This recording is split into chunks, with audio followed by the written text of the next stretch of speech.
wabarakatuh. Salam sejahtera bagi kita semua. Om Swastiastu, Namo Buddhaya, salam kebajikan. Selamat pagi, selamat siang, ataupun selamat malam bagi Bapak Ibu peserta yang ada di waktu yang berbeda dengan kami. Saya Sylvia Sumargi mewakili panitia mengucapkan selamat datang bagi Ibu Bapak para peserta sekalian di seminar kesehatan online, yaitu PESAT Online. PESAT adalah program edukasi kesehatan bagi masyarakat yang dibuat oleh Yayasan Orang Tua Peduli atau biasa disingkat dengan YOP untuk membantu menghadapi tantangan-tantangan kesehatan di masyarakat. Tema PESAT Online kali ini adalah perjalanan program vaksinasi COVID-19, tantangan dan harapan. Pada kesempatan kali ini, YOP sekali lagi bergandengan dengan IKATUS, Ikatan Alumni SMA Negeri 4 Jakarta, Angkatan 1971. Demi kelancaran acara dan kenyamanan bersama, mohon kerjasama Bapak Ibu para peserta sekalian untuk mengikuti tata tertib yang tercantum saat ini di layar kaca gawai Bapak Ibu. Pada kesempatan ini saya juga ingin menyampaikan permohonan maaf pada Bapak Ibu para peserta karena tidak diperkenankan untuk merekam seminar ini. Pihak penyelenggara akan merekam untuk kepentingan dokumentasi. Telah hadir bersama kita secara online Ketua IKATUS Bapak Irawan Indriarta AKD yang berkenan memberikan sambutan sekaligus membuka acara. Kepada Bapak Irawan, waktu dan tempat saya persilakan.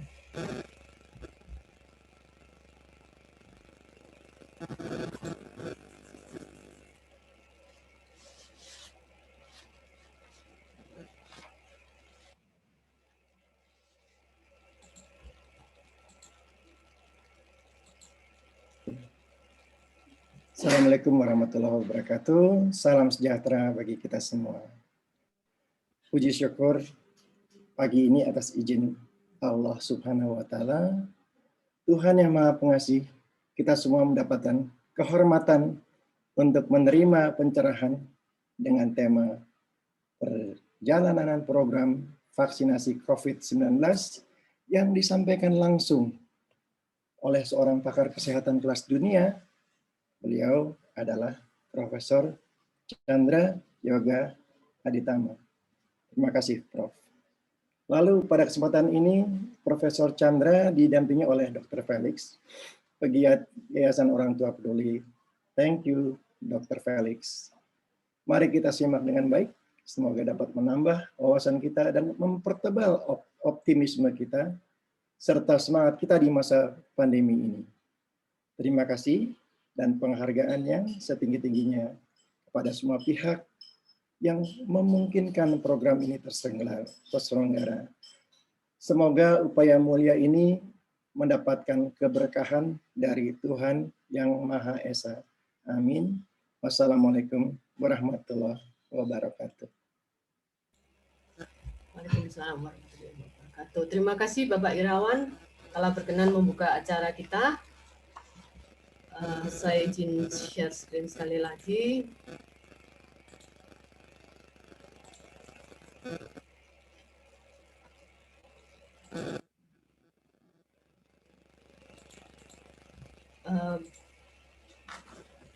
Bapak Ibu para peserta sekalian, topik kali ini akan dimulai dengan sedikit pengantar oleh moderator sebelum masuk ke pemaparan materi utama oleh pembicara. Kemudian moderator akan menarik benang merah dari materi tersebut sebelum masuk ke sesi tanya jawab.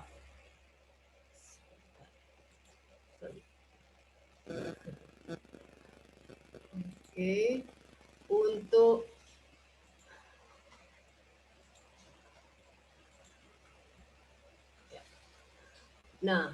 sesi tanya jawab akan dilakukan melalui fitur chat di Zoom. Pertanyaan yang akan ditanggapi adalah yang ada di kolom chat to everyone. Jadi pertanyaan yang diajukan secara jalur pribadi, baik ke pembicara, pemoderator maupun panitia, tidak akan ditanggapi. Satu orang penanya diperkenankan bertanya maksimal 2 pertanyaan supaya peserta lain mempunyai kesempatan untuk mengajukan pertanyaan juga. Karena waktu terbatas, maka pertanyaan yang ditanggapi moderator berhak untuk memilih pertanyaan yang akan dijawab oleh pembicara secara bertahap. Moderator kita kali ini adalah Dr. Felix Liao, spesialis anak. Beliau lulusan dari Universitas Indonesia. Saat ini beliau adalah penggiat Yayasan Orang Tua Peduli, juga sebagai dokter anak di RSAB Harapan Kita Jakarta. Sudah melalang buana ke beberapa tempat pelosok di Indonesia juga. Waktu dan tempat saya persilakan, Dr. Felix. Baik, terima kasih kepada panitia Ibu Silvi. Terima kasih juga kepada Prof. Chandra atas kesediaannya menjadi pembicara pada acara pesan ini. Perkenalkan Prof. juga panitia dan juga para smart parent, saya Felix.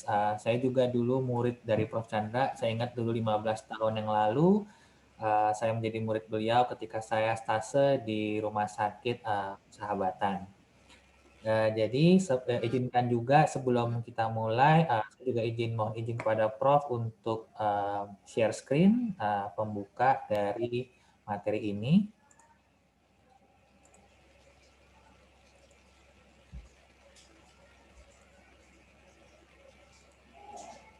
Ya, baik. Pesan ini adalah mengenai perjalanan program vaksinasi COVID, dan terutama nanti akan kita bahas adalah bagaimana perjalanan vaksin tersebut di Indonesia.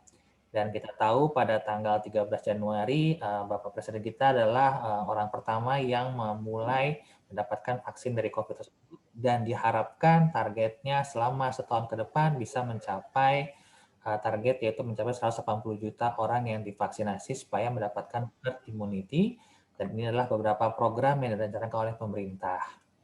Nah, ini adalah beberapa vaksin yang beredar di pasaran, ada sekitar 7, namun ada 6 yang sudah disepakati oleh pemerintah kita untuk diberikan kepada penduduk Indonesia. Dan ini juga adalah sekitar beberapa vaksinasinya, dan yang awalnya sudah diberikan adalah Sinovac, yang sudah tahu efikasinya sekitar 65,3%. Nantinya Prof. Chandra juga akan membahas sedikit apa sih sebenarnya arti dari efikasi tersebut dan bagaimana cara membaca dari efikasi tersebut. Nah, ketika vaksinasi ini mau berjalan, ternyata ada sebuah survei pada bulan November 2020 dari WHO bekerjasama dengan UNICEF, ternyata ada 64,8% warga Indonesia yang bersedia divaksinasi, dan sisanya 27,6% itu menyatakan tidak tahu atau mungkin dia menolak.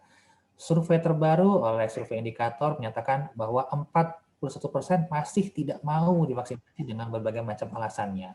Dan terlepas dari semua beberapa kelompok yang tidak mau untuk vaksinasi, Satgas masih mengharapkan mudah-mudahan pada tanggal 17 Agustus itu bisa bebas pandemi, dan diharapkan juga 1 tahun ke depan sudah tercapai target 180 juta penduduk Indonesia mendapatkan vaksinasi. Dan seperti kita lihat dari tabel ini, pada tanggal 13 Januari di Indonesia itu rata-rata kasus barunya dikatakan 11.278, 13 Januari adalah hari pertama mulai vaksinasi. Dan terakhir 26 Februari yang tercatat sini adalah ada tanda penurunan 8.232. Apakah penurunan ini adalah suatu tanda juga ada keberhasilan dari vaksinasi? Kita nanti bisa bahas juga dengan Prof. Chandra, dan kita tahu memang bahwa data dari sampai dengan 2 hari lalu itu, 26 Februari itu, angka yang sudah mendapatkan vaksinasi itu memang masih kesana sedikit karena masih diutamakan pada nakes, pada juga lansia. Dan mengapa ada 5 alasan beberapa kelompok itu menolak vaksin? Di antaranya adalah merasa bahwa kurang yakin, merasa lengah, merasa juga takut dengan ketidaknyamanan, masih hitung-hitung manfaatnya, kerugiannya, dan juga masih merasa ini bukan sebuah tanggung jawab bersama. Masih sifatnya elo-elo, gue-gue. Nah, ini juga menjadi pertanyaan yang juga ditanyakan kepada beberapa orang yang sudah mendapatkan vaksinasi. Bagaimana dengan efek sampingnya? Bagaimana dengan efikasinya? Lalu ketika divaksin itu, apakah nantinya akan bertahannya berapa lama antibodi tersebut? Dan terakhir juga ada juga pertanyaan, apakah dengan 2 kali vaksinasi ini cukup? Ataukah nanti ini sifatnya perlu diulang? Seperti halnya misalkan vaksinasi influenza. Dan juga ada kekhawatiran apakah dengan setelah divaksinasi ini, ketika kita masuk sebuah virus-virus corona yang COVID ini yang bermutasi, apakah vaksin tersebut dikhawatirkan tidak memberikan kekebalan yang optimal. Itu semua mudah-mudahan bisa kita bahas nanti dengan targetnya sekali lagi Indonesia ingin mencapai herd immunity, yaitu 180 juta penduduk Indonesia yang tervaksinasi. Dan terakhir, izin juga ya Prof dan juga para smart parents, ini adalah survei yang tadi beberapa responden sudah memberikan mengisi surveinya. Syukur ternyata sebanyak 83,1% itu para smart parents itu bersedia untuk divaksinasi, dan vaksinasinya yang ingin dipilih adalah vaksinasi program pemerintah. Ada juga sebagian yang lebih mau memilih untuk kasih mandiri atau gotong royong saja. Nanti juga akan dibahas apa perbedaannya. Dan pada beberapa orang yang menolak vaksinasi itu, diantaranya mereka khawatir dengan apa kejadian ikutan pasca imunisasi. Ada juga sekian persen orang yang merasa berbahaya atau meragukan dari vaksin itu bagus atau tidak. Dan jenis KIPI atau kejadian imunisasi kejadian ikutan pasca imunisasi yang dikhawatirkan adalah paling sering ditakutkan dari para smart parents yang mengisi inilah demam. Ya, mudah-mudahan slide ini bisa menggambarkan apa sedikit polemik yang terjadi di lingkungan masyarakat kita terhadap vaksinasi COVID ini. Dan mudah-mudahan nanti kita mendengarkan narasumber kita, guru besar kita, Prof. Chandra bisa memberikan pencerahan. Selanjutnya, saya memperkenalkan kepada Prof. Chandra, yaitu guru besar kita, guru besar dari Fakultas Kedokteran Universitas Indonesia. Beliau juga sudah malang buana keliling dunia dan juga bahkan keliling Indonesia ya Prof untuk memberikan materi mengenai vaksin COVID ini. Silakan Prof, kami persilakan waktunya dan mudah-mudahan nanti para smart parents juga bisa mendapatkan banyak manfaat dari penjelasan dari Prof Chandra ini. Silakan Prof. Baik, terima kasih Dr. Felix. Saya mau share screen dulu.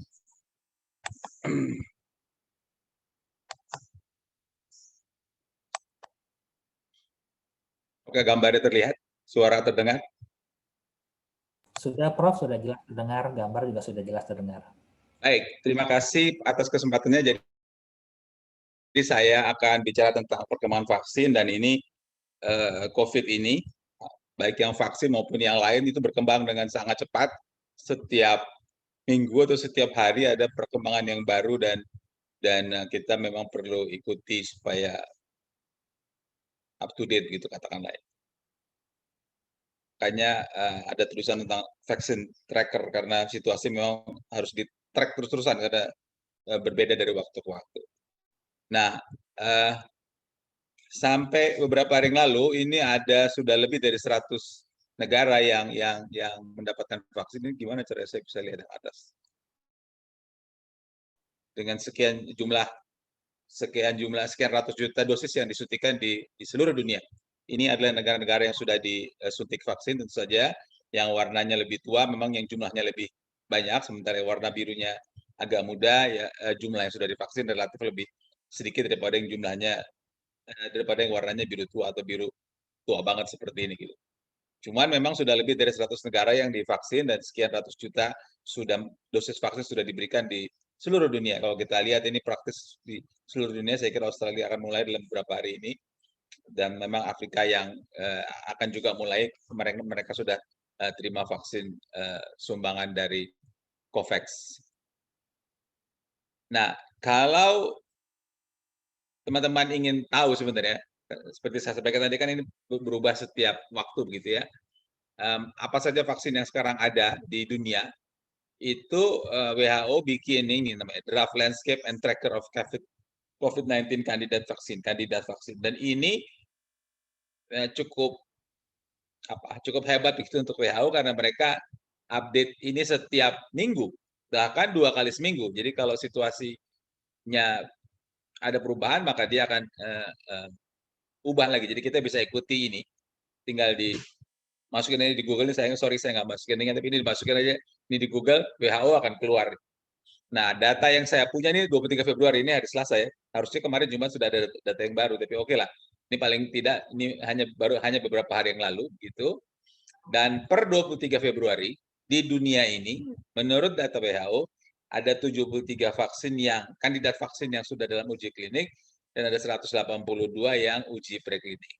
Seperti saudara-saudara ketahui, Bapak Ibu ketahui, teman-teman ketahui, vaksin itu biasanya melewati fase preklinik dulu, uji pada binatang percobaan di laboratorium. Kalau lewat dari fase preklinik, baru masuk ke fase klinik. Uji klinik ini ada fase 1, fase 2, fase 3, saya kira semua sudah sering dengar itu. Kalau bagus fase 1 baru naik ke fase 2, kalau bagus fase 2 baru naik ke fase 3, kalau bagus fase 3 baru bisa dipasarkan di dunia, di masyarakat. Baru bisa dipakai. Jadi ada 73 dan ada 182 yang preklinik. Untuk yang uji klinik, ini yang 73 itu ada banyak cara yang dipakai untuk membuat vaksin. Memang cara untuk membuat vaksin itu tidak cuma satu, ada banyak cara begitu. Dan ini sah-sah saja mau pakai cara yang ini, cara yang ini, silakan saja. Jadi ini semua katakanlah baik-baik saja begitu. Mungkin ada plus minusnya masing-masing, tapi semua acceptable, semua dapat dipakai ya. Kalau kita mau bandingkan dari 73 ini sebagian besar memang pakai metode yang namanya protein subunit. Kemudian ada yang nomor 2 orang pakai yang nomor 2 sama nih ya, viral vector sama DNA ini kurang lebih sama. Dan yang ketiga pakai inactivated vaksin seperti vaksin Sinovac yang sekarang sudah dipakai di Indonesia. Jadi ini berbagai caranya ya. Jadi ini yang uji klinik baik fase 1, fase 2, fase 3. Seperti saya sampaikan tadi, ya 73 dan ini salah nomor 2 dan beberapa sudah lewat fase 3. Ini saya sebutkan saja tadi saya lihat Dr. Felix juga menyebutkan beberapa hal, tapi ini juga berubah terus ya. Ini data beberapa hari yang lalu, sekarang juga mungkin sudah nambah lagi vaksin-vaksin yang sudah fase 3. Sedang dalam proses fase 3 atau mungkin sudah keluar interim result hasil uji sementara sudah keluar dan sebagian sudah digunakan di beberapa negara di dunia ini. Yang hitam ini nama produsennya atau nama vaksinnya, karena kadang-kadang yang ditulis nama produsennya ini kan University of Oxford AstraZeneca. Ini kerjasama antara dua ini. Sinovac ini juga nama vaksinnya bukan ini nama institusinya begitu. Moderna ini buatan National Institute of Allergy and Immunology and jadi kayak Balitbangkesnya Amerika gitu ya. Dan yang warnanya ungu ini adalah cara membuat vaksin yang tadi saya sebutkan. Oke. Jadi kalau dari 73 itu ada yang fase 1, ada yang fase 2, ada fase 3. Yang fase 3 antara lain ini. Oke. Kalau fase 3 sudah selesai, maka selesai itu nggak usah selesai sampai selesai beneran, asal sudah keluar interim result, hasil sementara, maka dia bisa diajukan untuk persetujuan dipakai oleh Badan POM negara masing-masing atau oleh WHO. Itu sah-sah saja, bisa saja oleh Badan POM negara masing-masing, bisa oleh WHO, bisa dua-duanya, gitu ya. Jadi sepanjang Badan POM negara masing-masing sudah meng-approve untuk negara itu, maka hasil uji fase 3 vaksin tersebut dapat digunakan oleh negara itu. WHO juga akan meng-approve juga, akan meng-approve juga, cuman walaupun WHO sudah approve untuk sesuatu vaksin, maka tetap saja untuk penggunaan di satu negara harus ada izin dari Badan POM negara itu. Izin sementara dari Badan POM suatu negara itu bahasa Inggrisnya EUA, Emergency Use of Authorization. Sementara izin sementara yang dikeluarkan oleh WHO namanya EUL, Emergency Use of Listing, karena mereka buat daftar. Kenapa semua masih emergency use, masih sementara? Karena memang uji klinik fase 3-nya sampai saat ini masih berjalan. Ya, jadi kita masih tunggu dalam beberapa bulan uji kliniknya selesai banget begitu, baru nanti akan keluar izin edar beneran kayak obat-obat yang biasa kita pakai sekarang ini misalnya, atau vaksin-vaksin yang lain. Nah, jadi sekali lagi kalau sudah vaksin fase 3 ini sudah keluar izin edar sementaranya, maka bisa digunakan di negara tersebut, walaupun tentu kita harus antisipasi juga. Nah, kita perlu tahu juga yang sudah bisa digunakan itu apa sih yang perlu kita ketahui. Minimal ada 8 hal lah, katakanlah begitu, yang perlu diketahui. Ini saya tulis di Kompas sudah lama, udah bulan November gitu, tentang efikasi, tentang cara pemberian, berapa lama proteksi bertahan, kemudian siapa saja yang boleh dapat vaksin, begitu, bagaimana distribusinya, bagaimana mutasi, kelompok menolak divaksin yang tadi sudah dibahas oleh Dr. Felix dari hasil beberapa survei, dan juga perlunya ada post-marketing surveillance. Saya nggak akan bahas semua, saya akan bahas bagian dari poin-poin ini pada slide-slide berikutnya. Yang pertama soal efikasi. Sebenarnya, Bapak Ibu sekalian, dari kacamata katakanlah bahasa kesehatan yang benar, ada bedanya artinya efikasi dan efektivitas. Kalau secara umum kan kelihatannya sama saja dari kacamata bahasa, tapi ini berbeda. Efikasi itu adalah hasil dari uji klinik. Jadi angka yang keluar dari uji klinik sekian persen itu yang namanya efikasi. Sementara sesudah keluar dari uji klinik kan vaksin itu kan diberikan kepada masyarakat. Uji klinik kan pesertanya cuma 1.000, 2.000, 10.000, 100.000 orang paling banyak kan begitu. Tapi begitu diberikan ke masyarakat kan yang disuntikan jutaan orang, bisa miliaran orang kalau nanti sudah besar.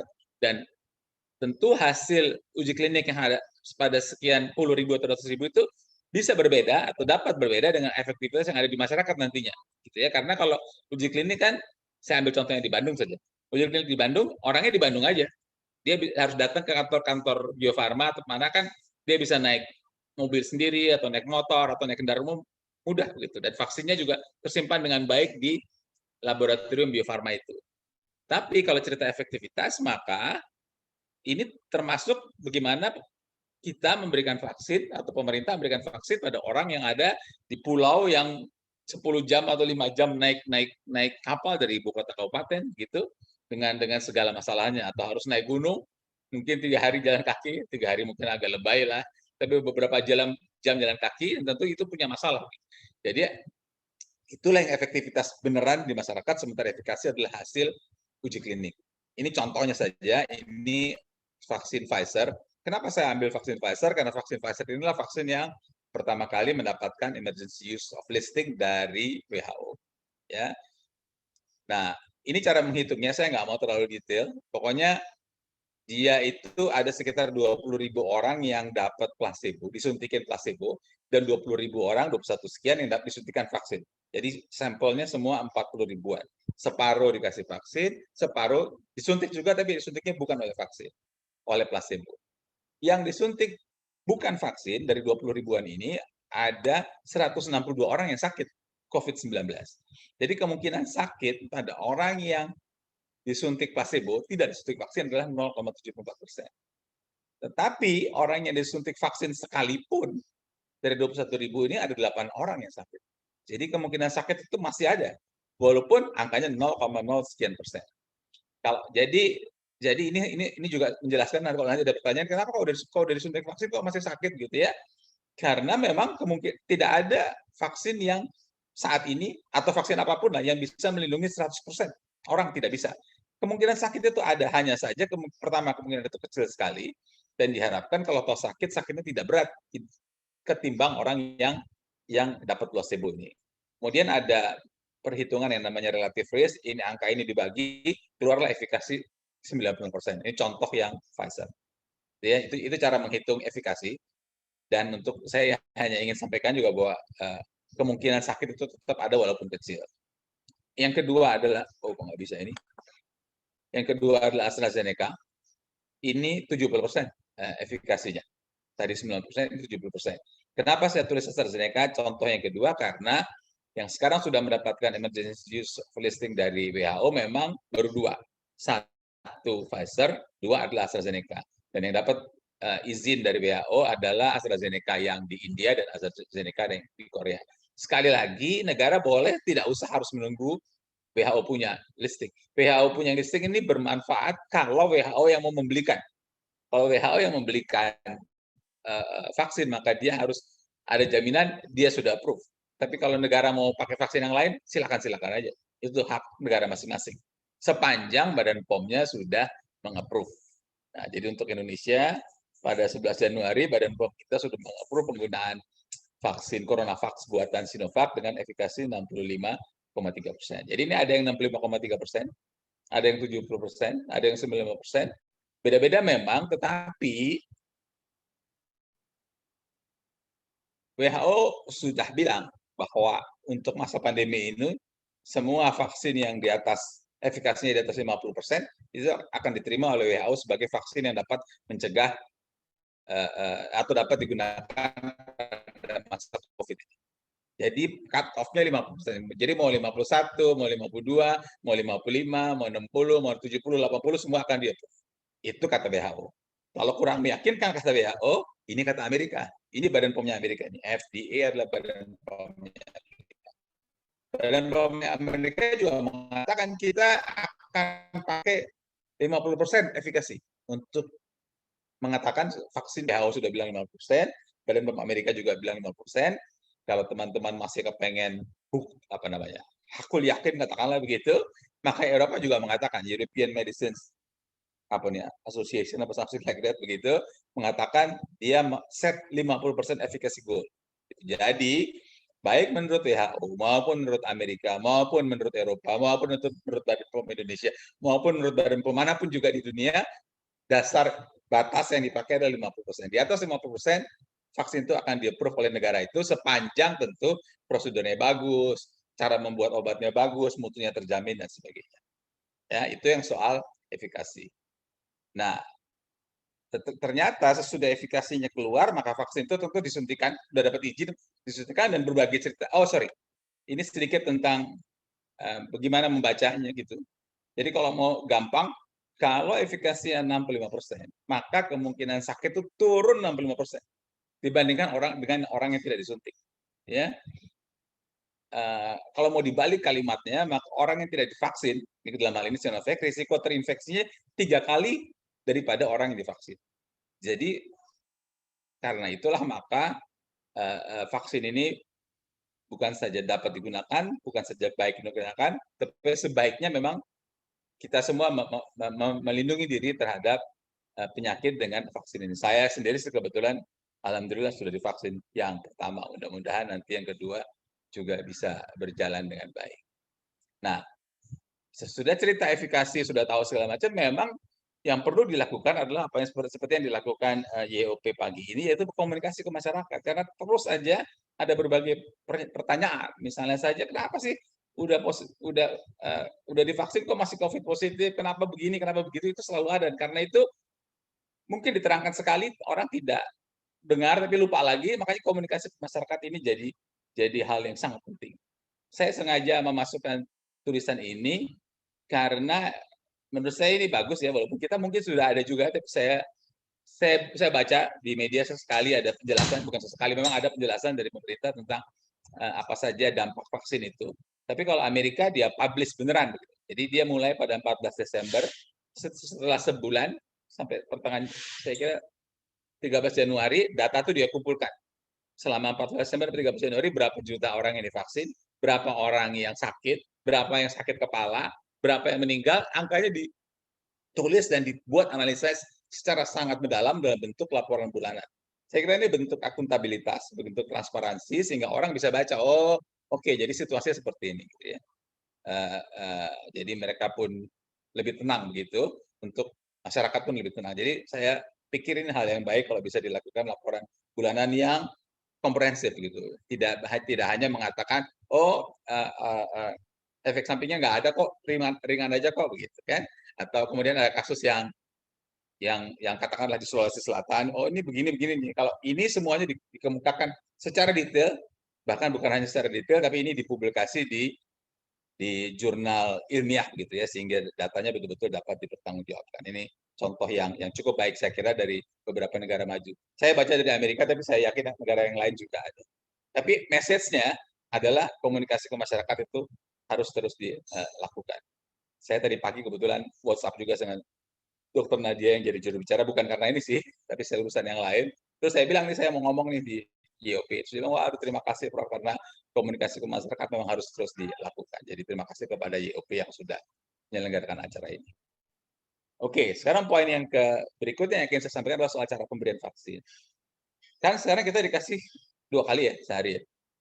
Sehari lagi. Vaksinnya diberikan 2 kali, hari pertama dan ternyata macam-macam. Ada yang hari pertama 14 hari, ada yang 21 hari, ada yang 28 hari, ada yang lebih lama lagi, tapi ada juga yang cuma sekali, gitu. Ya. Dan ini cukup besar nih, 17% vaksin yang diteliti sampai per 23 Februari itu diberikan sekali aja. Dan pemberian vaksin sekali itu manfaatnya besar. Kenapa? Maksud saya dampaknya besar. Kenapa? Kalau Bapak Ibu di Jakarta mungkin harus pergi dari rumah ke rumah sakit atau puskesmas terdekat untuk vaksin, gampang. Kita tinggal pergi aja, naik apapun lah, mudah begitu ya. Tapi sekali lagi contohnya kalau saya tadi, contoh saya di pulau di Ambon, katakan di Maluku katakanlah, maka orang harus naik, petugas kesehatan dari Ambon harus naik kapal ke pulau yang 5 jam dia naik kapal, disuntik orang di desa itu pada hari 1 Januari misalnya, atau 1 Maret misalnya, kemudian si kapal balik lagi ke Ambon. Tanggal 15 kapal itu mesti balik lagi ke desa yang sama untuk menyuntik orang yang di desa itu, 100 orang atau 200 orang itu. Tanggal 15 Maret, kenapa? Karena vaksinnya 14 hari sekali, ya, sesudah hari ke-14. Nah, jangan-jangan pas tanggal 15 Maret ombak lagi gede, hujan lagi lebat, solarnya kapal nggak ada atau kapalnya rusak sehingga suntikan itu tidak terjadi. Kalau vaksinnya hanya sekali pada waktu tanggal 1 Maret suntik persoalan selesai, ya. Jadi vaksin yang sekali itu akan besar manfaatnya. Selain vaksin sekali, sebenarnya ada juga orang mencoba vaksin itu diminum ya, bukan disuntik. Walaupun ini jumlahnya memang masih sedikit. Kalau ini 17%, yang oral kalau saya tidak salah 3% atau 4% saja. Jadi ini belum artinya ini kalau nanti ada akan jauh lebih mudah lagi ya, daripada disuntik 2 kali, mendingan disuntik sekali. Daripada disuntik sekali mendingan diminum. Itu kalau memang ada. Jadi yang message saya adalah ini saya tulis di Tempo beberapa waktu yang lalu bahwa pemerintah perlu membuat perencanaan yang dapat disesuaikan karena ini berubah terus, situasi berubah terus gitu ya. Jadi kalau tadi kan yang tadi Dr. Felix sampaikan itu ada 6 vaksin itu keputusan Menkes tahun 2020. Sebenarnya ada keputusan Menkes tahun 2021. Itu Menkes yang lama itu. Menkes yang baru udah bikin keputusan baru. Sekarang udah 7 vaksinnya, bukan 6 lagi. Tapi tetap aja 7 itu contoh saja Menkes Pak Terawan membuat keputusan, kemudian situasi berkembang, Pak Budi Gunadi Sadikin buat keputusan lagi. Bukan nggak mungkin nanti ada perbaikan dari waktu ke waktu karena memang situasi berubah terus gitu ya. Jadi ini sudah kita bahas soal vaksinasi COVID yang 1 kali pemberian. Waktu slide ini saya buat beberapa waktu yang lalu di bulan Januari ya, bahkan awal Januari. Ini baru hasilnya baru dikemukakan. Ini mungkin bagus begitu ya ceritanya. Tapi kalau cerita hari ini ternyata ini sudah di-approve oleh FDA, oleh Badan POM Amerika. Mereka sudah memasukkan juga ke WHO untuk yang tadi saya sebut emergency use of listing. Mereka sudah memasukkan juga ke EU. Jadi bukan tidak mungkin si Johnson & Johnson yang sekali pemberian, saya tanpa bermaksud menyebutkan bagus apa nggak bagus ya, tapi artinya 1 kali pemberian ini itu akan tersedia, bukan tidak mungkin. Dan ini belum ada saya kira di dalam daftar yang Kementerian Kesehatan. Nanti kalau oral juga ada seperti ini, lebih bagus lagi tentu. Jadi daftar itu akan dinamis, akan berubah dari waktu ke waktu. Ini soal cara pemberian. Sekarang poin berikutnya adalah, masih cara pemberian. Ini agak kontroversial, tapi perlu saya sampaikan supaya teman-teman semua tahu. Jadi kan vaksin itu diberikan 2 kali, hari pertama sama hari ke-14, atau hari pertama atau hari ke-21, atau hari pertama per hari kedua sampai hari ke-28. Oke, tiba-tiba Inggris bilang, kayaknya nih kalau saya kasih 21 hari atau 28 hari, kecepatan nih, gitu ya. Saya mau kasih 3 bulan aja deh, 12 minggu. Jadi orang dapat vaksin 1 Maret, dapat vaksin lagi 1 Maret, 1 April, 1 Mei, 1 Juni. Instead of dapat vaksin 24 Maret atau 21 Maret, dia geser 1 Juni. 3 bulan. Kenapa? Karena menurut jalan pikirannya dia, daripada kita kasih vaksin 2 kali per orang, kenapa nggak kita kasih vaksin sekali aja, orangnya lebih banyak, gitu. Ya? Orangnya lebih banyak aja. Jadi kan lebih banyak orang terlindungi walaupun cuma sekali ketimbang harus ngasih 2 kali, tapi orangnya jadi lebih sedikit.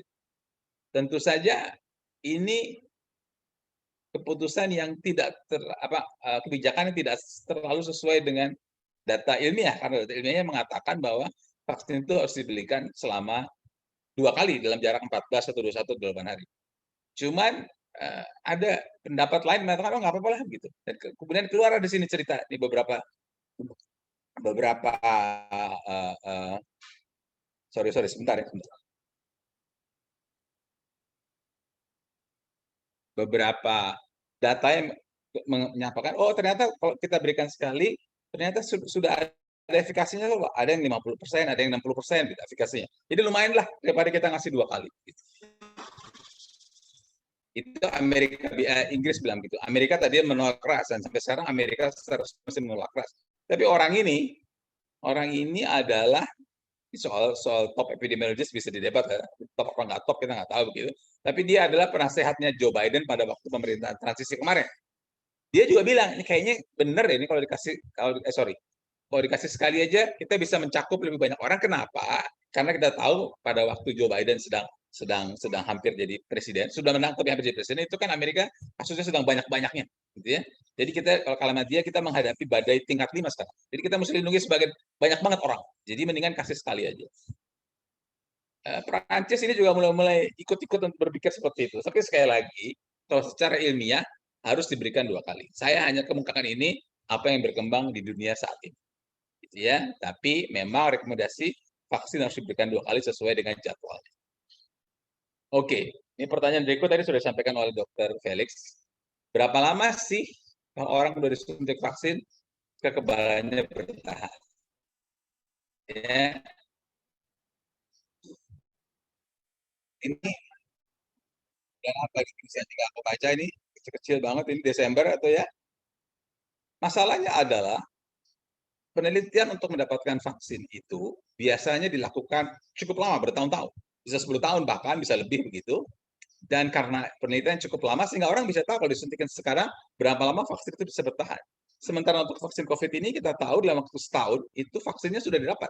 Sehingga belum cukup waktu untuk tahu berapa lama orang yang habis suntik vaksin akan bertahan proteksi dalam tubuhnya. Jadi datanya belum sepenuhnya ada. Jadi kita belum bisa jawab berapa lama kalau kita sudah disuntik, nanti harus disuntik lagi barangkali. Bisa iya, bisa tidak. Yang ada adalah, kan orang dapat kekebalan itu 2. Yang satu gara-gara disuntik vaksin, yang satu gara-gara dia sakit. Gara-gara dia sakit, tubuhnya sudah pernah kemasukan virus, dan kemudian sembuh, dia maka dalam tubuhnya ada antibodi yang sudah siap begitu, kalau ada virus baru lagi masuk, antibodi ini akan makan si virus itu. Gitulah kalimat umumnya. Orang divaksin begitu juga. Walaupun yang nggak pernah sakit, gara-gara divaksin, disuntikin sesuatu, maka antibodinya akan tumbuh dalam orang itu yang untuk memakan virus yang masuk. Nah, tapi kalau orang sudah divaksin, kita belum tahu berapa lama bertahan. Tapi yang sudah kita tahu adalah kalau orang sudah sakit, berapa lama bertahan itu sudah ada datanya. Atau sudah cukup banyak datanya. Data yang pertama secara umum mengatakan bahwa kalau orang sudah sakit, maka ada antibodi, tapi antibodi itu akan turun. Tidak akan menetap. Karena itulah maka ada cerita soal orang kok bisa udah sembuh sakit lagi begitu, terinfeksi berulang. Karena antibodinya itu ada, gara-gara dia sakit, tapi antibodi itu turun, dan kemudian bisa infeksi berulang, walaupun memang terjadinya jarang. Ini konsep besarnya. Berapa lama dia turunnya antibodi itu? Ada yang bilang 3 bulan. Ini Inggris mengikuti 365.000 orang. Tadinya sekian, turun jadi sekian, turun jadi sekian. 3 bulan. Tuh ini responnya 3 months after infection turun. Ada yang bilang 8 bulan. Ada yang bilang 6 bulan. Begitu, ada yang bilang 5 bulan. Oh, sorry, ini berapa nih? 6 bulan sama. Dan ada yang bilang 5 bulan. Jadi saat ini dunia ilmiah begitu katakanlah sepakat bahwa kalau orang sudah terinfeksi, maka dia bisa quote-unquote punya kekebalan antara 3 sampai 8 bulan. Kalau dia terinfeksi gara-gara sakit. Kalau dia terinfeksi gara-gara vaksin, kita belum punya datanya. Tetapi kekebalan yang timbul gara-gara vaksin, karena orang divaksin, akan lebih baik daripada kekebalan yang timbul karena orang itu tertular penyakitnya sendiri. Kenapa? Karena vaksin itu dibuat sedemikian rupa sehingga lebih mudah merangsang, lebih tinggi merangsang kekebalan. Sehingga kalau ini 3-8 bulan, maka kalau divaksin tentu akan lebih dari itu. Cuman angka pastinya berapa kita belum punya. Oke, sekarang masuk ke usia tua. Ini waktu itu jadi isu besar di Indonesia, tapi kan sekarang sudah selesai kan. Karena orang di atas 60 pun sudah divaksin gitu ya. Jadi saya sudah divaksin, saya lihat nih ada teman-teman lulusan SMA 4 tahun sekian itu pasti usianya sudah di atas 65 juga. Mudah-mudahan sebagian juga sudah divaksin. Karena kita tahu orang pertama divaksin di dunia itu adalah si ibu ini, umurnya 90 tahun. Di Swiss juga, di negara di mana WHO berkantor, umur 90 tahun adalah orang pertama yang disuntik vaksin. Si Jerman nggak mau kalah karena 90-90 dia suntik orang usianya 105 tahun. Ya, jadi ini menunjukkan bahwa vaksin itu aman pada usia di atas 60 tahun. Dan tadinya izin Badan POM memang tidak keluar untuk vaksin Sinovac di atas 60 tahun, tapi kemudian keluar artikel ini. Dan dengan dasar artikel ini saya kira antara lain, maka akhirnya bolehlah di atas 60 tahun itu disuntikan vaksin yang sekarang ada. Jadi kelompok lansia, ini iklannya Kemenkes gitu boleh divaksin, itu juga kelompok yang komorbid, hipertensi boleh, diabetes boleh, kanker pun boleh divaksin. Waktu pertama aturan keluar ini memang tidak boleh, tapi sekarang semua sudah boleh. Nah, ini yang tadi disebut-sebut tentang mutasi. Jadi, ada dua hal yang saya sampaikan dulu di slide ini, 3 hal lah. Nomor 1, virus itu pasti bermutasi. Mau virus HIV, mau virus influenza, mau virus COVID, dia akan bermutasi. Ya. Nah, itu poin pertama. Poin kedua, memang harus kemudian dinilai apakah mutasi-mutasi itu punya dampak nggak terhadap penularannya, terhadap berat ringannya penyakit, terhadap vaksin. Gitu. Karena itu yang mesti dinilai, itu yang saya tulis di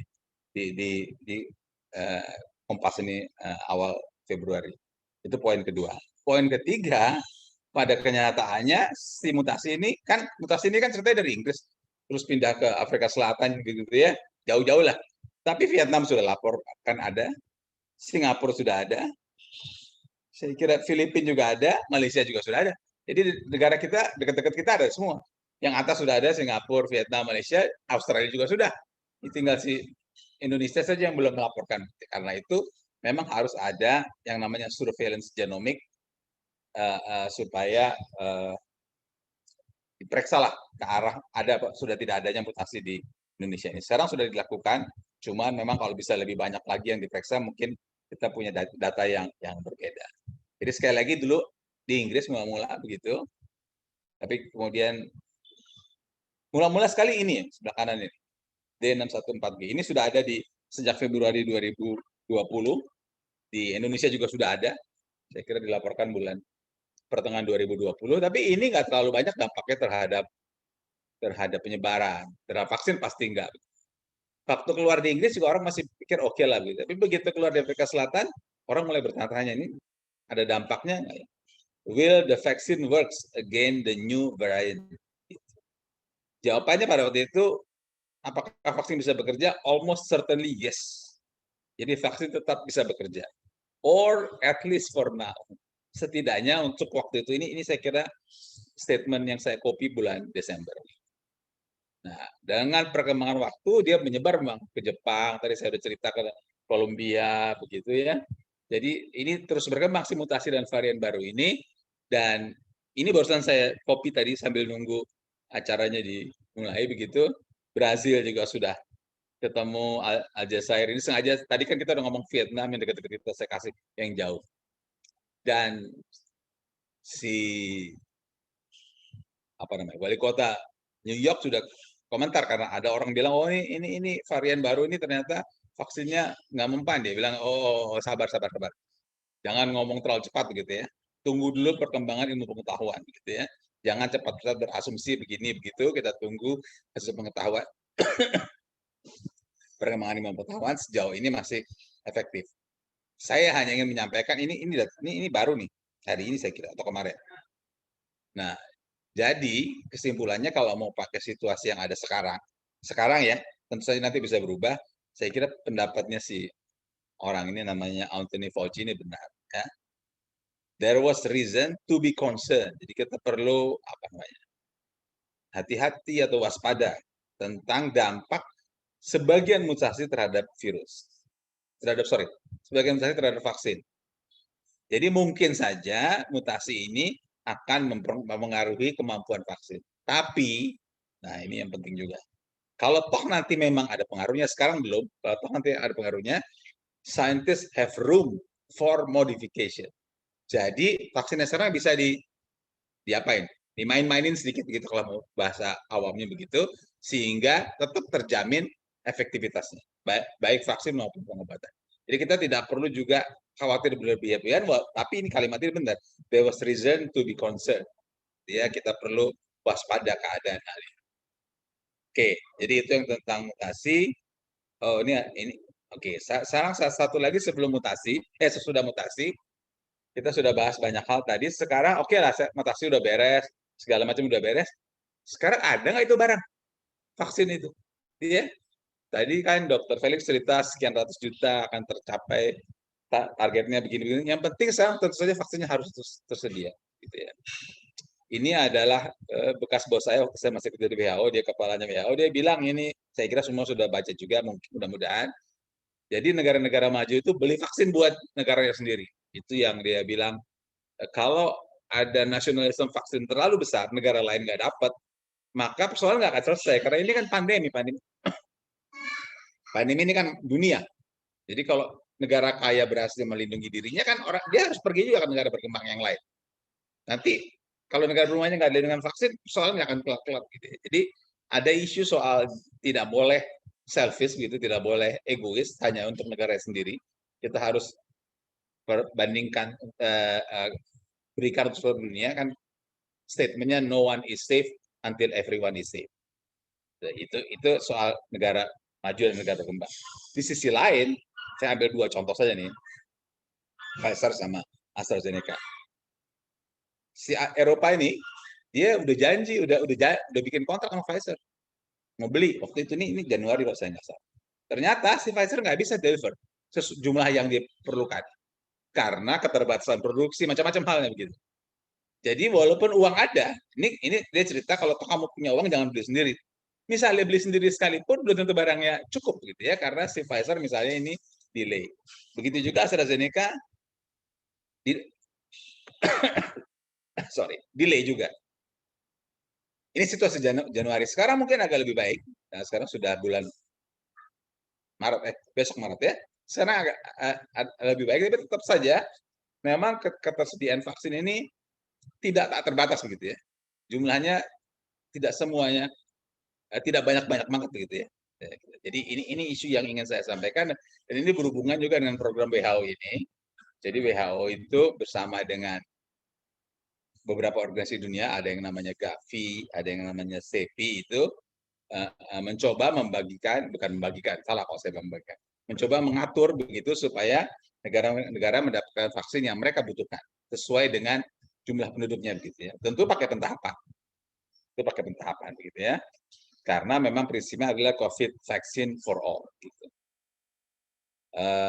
Jadi ini yang dikerjakan oleh WHO dan teman-temannya, ini kantor WHO di Jenewa yang di seberang jalan itu, teman-teman yang sudah pernah ke sana. Kalau data yang 23 Februari sekarang berubah lagi, memang sudah yang akan diberikan pada tahap pertama ini adalah vaksin AstraZeneca. Kenapa AstraZeneca? Balik lagi ke cerita saya yang awal, karena AstraZeneca sudah dapat emergency of use of listing. Kenapa bukan Pfizer? Karena Pfizer sudah pernah memberikan, tapi jumlahnya dikit banget. Jumlahnya sedikit sekali, sehingga kalau jumlahnya cuma sedikit dibagikan, tidak punya dampak kalau satu negara hanya dapat sekian puluh ribu atau sekian ratus ribu. Jadi yang Pfizer punya di reserve untuk beberapa negara saja, tapi akan dibagikan kepada semua negara dalam waktu dekat ini adalah AstraZeneca. Ya, jumlahnya tentu tidak akan banyak sekali begitu, tapi ini cukup besar untuk dibagikan ke negara-negara itu, dan kebetulan saya ikut menjadi badan yang bertugas untuk memvalidasi permintaan. Jadi kalau Kalau vaksinnya sudah tersedia, sudah dapat emergency use of listing, maka WHO dan Gavi ini yang tadi saya bilang, organisasi imunisasi vaksinasi dunia ini akan membuat daftar. Kita punya vaksin segini banyak, kita akan bagi negara A sekian, negara B sekian, negara C sekian dengan dasar ini. Itu yang dibuat oleh pegawai WHO dan Gavi. Tapi ini kan pegawai WHO dan Gavi kan pegawai WHO dan Gavi, gitu ya. Jadi dalam rangka akuntabilitas begitu dan transparansi, maka mereka membentuklah Independent Allocation Validation Group.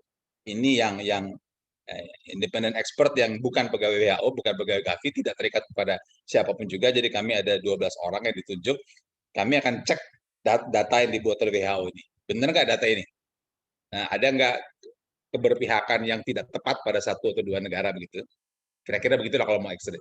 Kalau sudah divalidasi oleh grup ini, maka baru kemudian vaksin itu akan diberikan kepada negara-negara yang ada dalam daftar itu. Oke, sekarang ujungnya, Dr. Felix, teman-teman sekalian, apakah si penyakit ini, pandemi ini sudah akan selesai? Apakah kan kita sudah tahu sekarang jumlah kasusnya turun di dunia, turun di Indonesia juga alhamdulillah turun gitu. Are we at the end of it? I mean, apakah kita sudah melihat cahaya di ujung terowongan gitu ya? Boleh-boleh saja lihat cahaya, tapi sebenarnya kalau dari kacamata epidemiologi katakanlah, kita mesti lihat 3 faktor, agent, host, environment ini.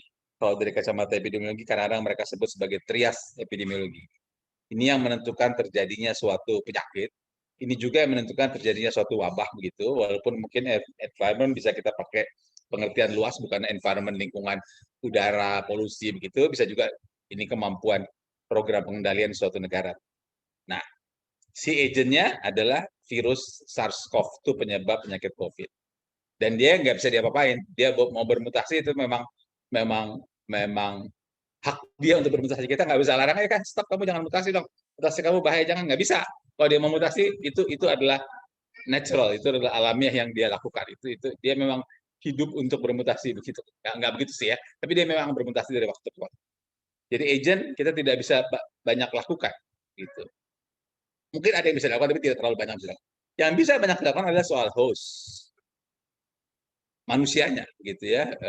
Mungkin udah bosan dengan cerita protokol kesehatan, tapi memang justru bosan ini yang berbahaya, ya, karena orang lama-lama udah bosan, nggak bisa jalan-jalan, nggak bisa ke mall, begitu, nggak bisa sekolah, harus dari rumah, begitu, ya.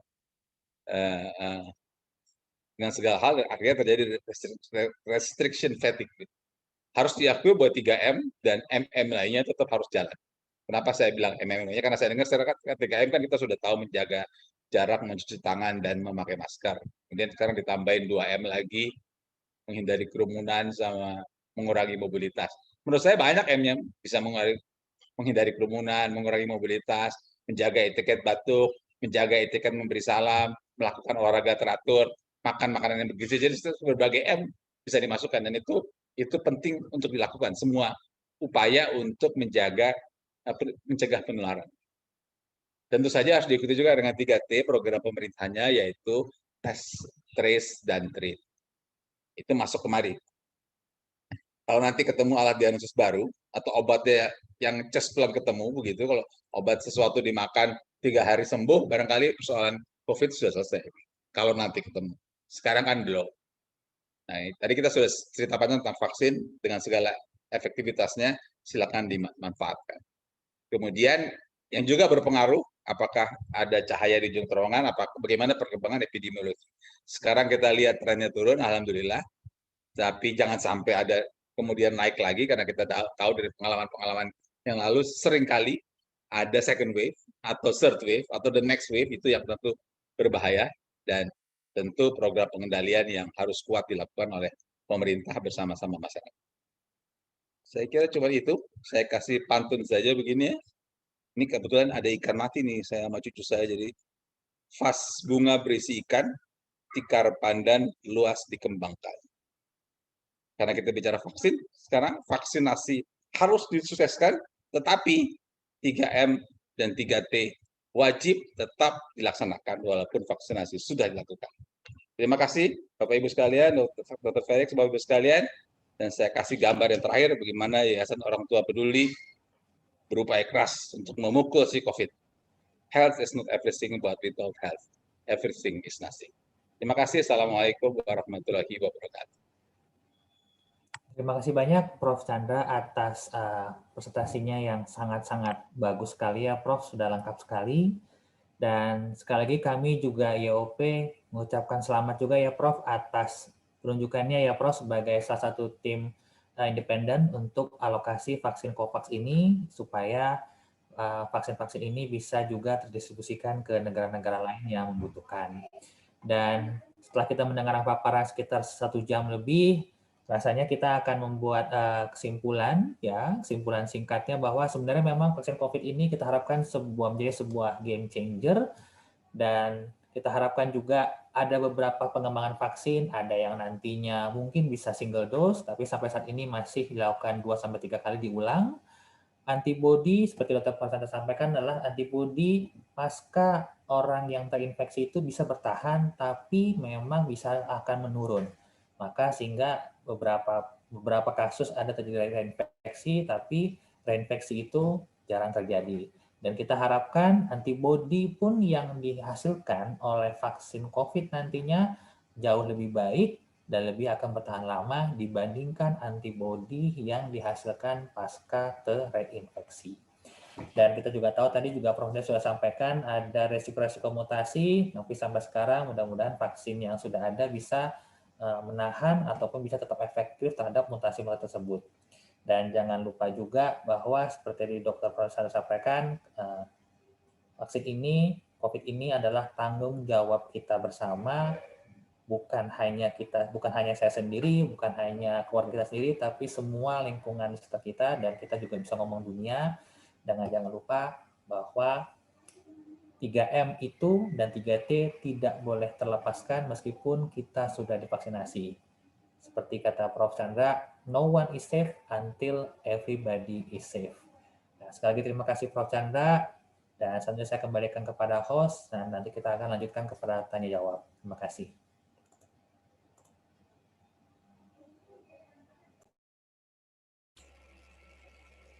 Terima kasih Dr. Felix. Kayaknya kita bisa lanjut langsung ke tanya jawab. Ya. Bapak Ibu silakan, kami persilakan untuk mengajukan. Prof, untuk ada beberapa pertanyaan. Nah, mungkin sebagai pertanyaan membuka ya Prof, kita seringkali mendengar di masyarakat, sentilan di masyarakat mengatakan, apakah sebenarnya pemerintah ini terlalu terburu-burukah untuk mengadakan vaksin dimulai 13 Januari? Apakah sebenarnya harusnya mungkin menunggu dulu, atau sebenarnya kita sudah harus patut bersyukur ya Prof, dan atau mungkin sangat beruntung bahwa pemerintah kita sudah mengadakan vaksin yang lebih dulu seperti itu? Bagaimana pendapat Prof? Artinya saya sudah dulu saya kerja di pemerintahan cukup lama begitu ya, dan saya tidak mau terlalu berkomentar terhadap kebijakan negara karena saya yakinnya begitu bahwa pemerintah siapapun dia itu tentu melakukan upaya yang terbaik untuk masyarakatnya, untuk warganya. Itu prinsip dasar, dan itu pasti dipegang oleh pemerintah dimanapun juga, termasuk pemerintah kita. Itu nomor satu. Nomor dua, kita tahu persis bahwa vaksin itu bermanfaat. Gitu. Jadi itu tidak perlu dikhawatirkan lagi. Vaksin itu bermanfaat. Ini saya tidak cerita COVID ya. Untuk pengendalian penyakit infeksi, penyakit menular, maka vaksin itu sangat bermanfaat. Itu harus diberikan kepada orang untuk mencegah dia terkena penyakit menular. Mau penyakit menularnya campak, mau penyakit menularnya batuk 100 hari, mau penyakit menularnya apapun yang kalau vaksin tersedia, berikan vaksin. Kalau vaksin nggak tersedia, ya apa boleh buat. Tapi kalau vaksin tersedia, kita berikan vaksin. Jadi pemberian vaksin itu bermanfaat, jelas bermanfaat. Tentu sepanjang vaksinnya itu bagus. Jadi kalau ada vaksin tersedia, maka itu harus diberikan. Nah, masalahnya adalah untuk COVID ini, saya sudah singgung tadi, jumlah vaksin itu tidak tak terbatas gitu. Jumlahnya terbatas. Jadi memang harus ada, kalau mau positive thinking begitu, harus ada semacam global health diplomasi untuk negara bisa mendapatkan vaksin. Tapi kalau mau agak lebih pragmatis, kita mesti adu cepet-cepetan. Walaupun tadi katanya WHO itu bilang bahwa kalau cepet-cepetan orang lain nggak kebagian, nggak benar juga gitu ya. Tapi harus ada upaya maksimal agar rakyat bisa divaksin. Itu jelas. Jadi kalau dari kacamata itu, menurut saya upaya yang dilakukan untuk mendapatkan vaksin itu bagus sekali, gitu. Bagus sekali dan itu bisa memberikan perlindungan. Dan kenapa petugas kesehatan yang pertama itu juga bagus sekali karena sekarang karena si petugas kesehatan itu mau tidak mau dia akan masuk ke ruang kamar isolasi, dia akan masuk ke ICU dengan segala kemungkinan tertularnya. Jadi kalau dia bisa terlindungi dengan vaksin, maka itu tentu akan bermanfaat bagi dia. Jadi to make the long story short, menurut saya vaksin yang diupayakan oleh negara itu baik sekali dan kita perlu manfaatkan sepanjang kita memang sudah bisa untuk divaksin. Baik, Prof. Terima kasih. Ini sudah mulai ada banyak pertanyaan ya, Prof, dari para smart parents ini. Jadi ada 2 pertanyaan yang saya gabungkan jadi satu ya, Prof. Jadi ada pertanyaan mengenai kelompok dari usia menyusui. Bagaimana varian vaksin COVID ini pada ibu yang menyusui dan juga apakah sudah ada Prof pengembangan vaksin terhadap anak? Nah, kebetulan juga saya sebagai dokter anak ya, Prof. Seperti itu. Terima kasih. Kalau tentang aturan vaksin mana yang boleh diberikan kepada seseorang, maka kita juga, atau kalau mau mudah kita ikuti saja aturan yang ada dari pemerintah. Gitu ya. Jadi sudah ada surat edaran dari Kementerian Kesehatan, siapa saja yang boleh divaksin, siapa saja yang tidak boleh divaksin. Gitu ya. Jadi itu bisa diikuti. Dan dalam surat edaran yang baru sudah disebutkan bahwa ibu menyusui itu dapat diberikan vaksinasi. Tidak atau belum pada ibu hamil. Tentu mereka mengambil keputusan itu berdasarkan kepustakaan. Ini kan semuanya kalau bahasa kerennya kan evidence based ya, di dasar ilmiahnya begitu. Tapi kita ikuti saja pendapat yang sudah dibuat oleh pemerintah yang berwenang. Yang pemerintah itu kan juga tidak membuatnya sendiri, dia mengajak pakar kemudian membuat keputusan seperti itu. Ya, jadi itu untuk yang ibu menyusui dan ibu hamil. Tentang anak-anak, pada waktu pertama vaksin dibuat, memang uji klinik semua dilakukan pada usia 16 ke atas atau 18 ke atas gitu ya, karena dampak yang besar memang di dunia ini terjadi pada orang dewasa. Tetapi saya tadi lihat sepintas ada pertanyaan di chat, memang benar bahwa beberapa produsen sekarang sudah mulai mencoba efikasi atau efektivitasnya pada anak. Tapi hasilnya belum keluar secara valid. Jadi kita belum bisa pegang jadi patokan apakah memang baik atau tidak baik penggunaannya pada anak. Tapi betul tadinya tidak dicoba pada anak dan sekarang percobaan pada anak sudah dilakukan. Kita tunggu hasilnya nanti gimana. Baik, terima kasih Prof atas masukannya. Lalu Prof ada lagi pertanyaan Prof mengenai vaksin mandiri ataupun vaksin gotong royong itu kira-kira nanti update-nya bagaimana ya Prof? Dan juga yang pernah ada juga sudah diberita bahwa kalaupun nanti vaksin gotong royong ini sifatnya tidak memberikan vaksin yang sudah pemerintah punya seperti Pfizer, AstraZeneca, ada Moderna kalau tidak salah. Jadi kira-kira mungkin nanti vaksin jenis apa ya Prof yang bisa dimasukkan dalam kategori vaksin gotong royong atau mandiri ini?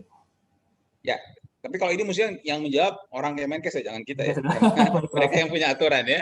Mereka yang punya aturan. Tapi jadi pengetahuan kita adalah pengetahuan yang dibaca dari media saja. Dan itu saya tidak tahu persis bagaimana pelaksanaannya nantinya. Cuman yang saya tahu persis adalah sudah ada memang SK Menteri Kesehatan, SK Menteri Kesehatan beberapa hari yang lalu yang mengatakan bahwa vaksin gotong royong ini sekarang boleh diberlakukan di Indonesia. Kita tahu tadinya ada yang bilang boleh, ada yang bilang nggak boleh, ada yang setuju, ada yang nggak setuju, dan ada banyak diskusi begitu. Tapi dengan SK Menteri Kesehatan beberapa hari yang lalu, maka sekarang sah vaksin gotong royong itu boleh diberikan di Indonesia. Dan memang dalam pemberitaan kemudian dikatakan bahwa mereka tidak menggunakan vaksin yang sama dengan yang digunakan pemerintah, tapi detailnya seperti apa kita tunggu saja nanti bagaimana pelaksanaannya. Ya, baik, terima kasih Prof. Lalu nih Prof ada pertanyaan lagi, ini juga cukup sering juga pertanyaan satu dari Ibu Adifa ini mengenai teori konspirasi, bahkan ada yang khawatir kalau karena ini ada support dari pendiri Microsoft mengenai vaksin ini, takutnya vaksin ini juga mengandung chip-chip yang bisa diberikan kepada orang-orang yang vaksinasi. Kira-kira adakah Prof tips untuk kita memberikan edukasi kepada orang-orang sekitar kita bagaimana menangkal teori-teori yang tidak benar tersebut seperti itu?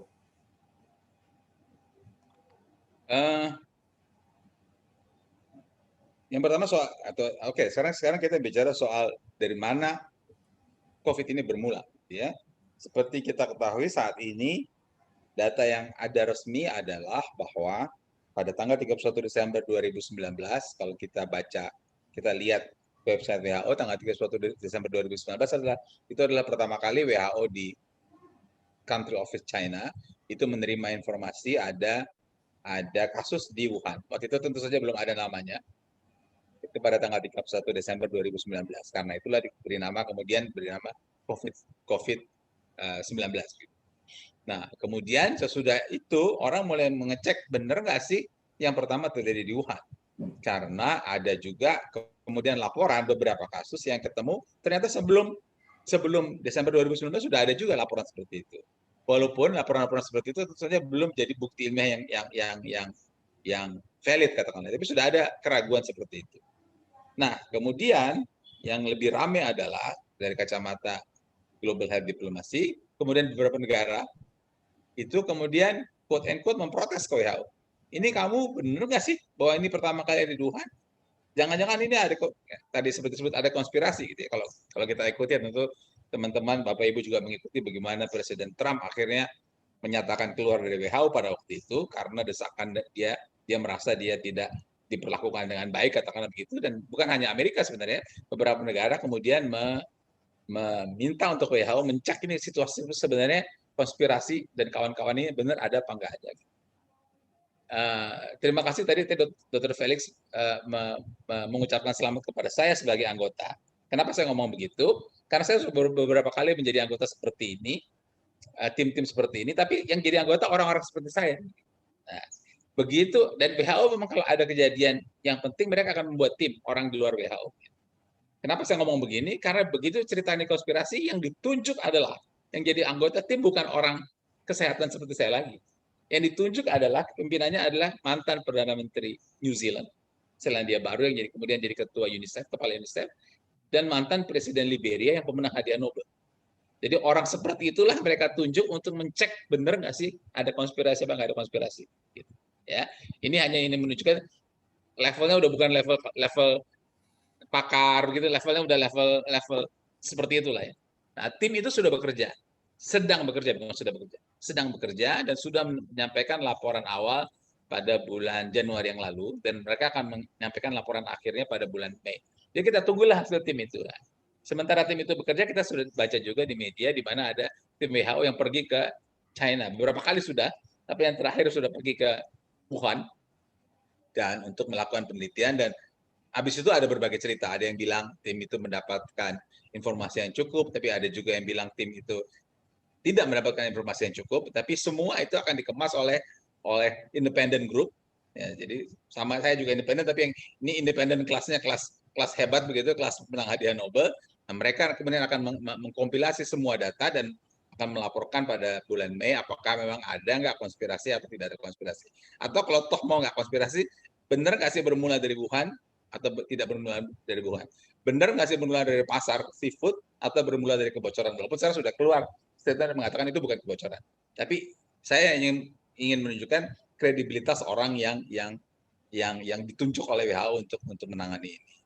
Kalau soal chip dan nggak chip itu saya pikir vaksin ini bukan cuma satu gitu. Vaksin ini ada banyak di muka bumi ini, dan semua kita sudah pernah divaksin, baik pada waktu anak-anak maupun seorang dewasa begitu. Jadi saya sih kalau soal vaksinnya sendiri saya pikir ini bagian dari vaksinasi yang lain juga.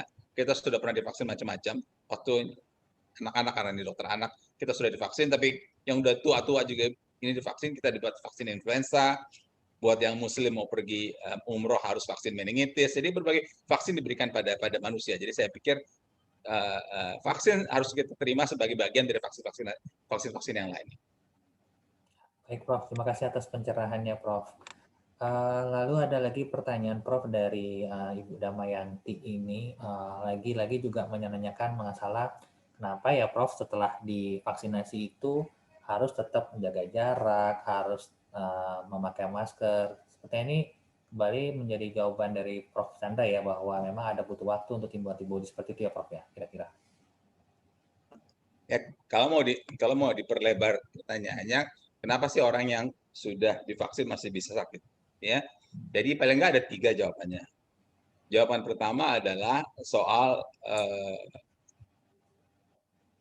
katakanlah orang itu divaksin yang pertama tanggal 1. Divaksin yang kedua tanggal 15, kan jaraknya 14 hari. Divaksin yang kedua tanggal 15. Tetapi tanggal 12 dia tertular. Jadi sudah dapat vaksin yang pertama, antibodinya belum optimal karena harus nunggu vaksin yang kedua, tapi tanggal 12 dia kebetulan makan-makan di mall begitu tanpa menjaga protokol, tanggal 12 dia tertular. Tanggal 14 dapat vaksin yang kedua. Nah, tapi tanggal 15, tanggal 16 keluhannya muncul. Artinya tesnya positif. Itu tidak ada hubungan dengan vaksinnya, dia karena sudah sakit sebelum vaksinnya bekerja. Itu alasan pertama kenapa orang bisa sakit. Yang kedua sudah disebut-sebut, sudah kita sudah tahu bahwa vaksin itu butuh waktu sesudah vaksinasi kedua untuk mendapatkan antibodi yang optimal. Antibodi mungkin terlalu itulah memberikan proteksi optimal. Jadi kalau waktu ada yang bilang 28 hari, ada yang bilang 20 hari, ada yang bilang 30 hari, itu kira-kira seperti sejarah itulah. Jadi kalau itu waktu itu belum dilewati, maka memang proteksinya belum optimal. Sehingga kemungkinan sakit jadi ada saja. Alasan yang ketiga, saya tadi sudah sebut, bahwa tidak ada vaksin di muka bumi ini yang 100% menjamin orang tidak sakit. Tidak ada. Bukan hanya COVID ini, saya bicara semua penyakit tidak ada. Jadi kemungkinan sakit, kemungkinan tertular sudah divaksin, itu masih saja ada memang. Hanya dua hal.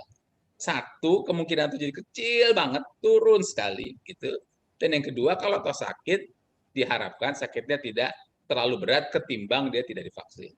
Jadi itulah 3 penjelasan kenapa orang yang sudah divaksin, bahkan sudah 2 kali sekalipun, masih ada yang sakit.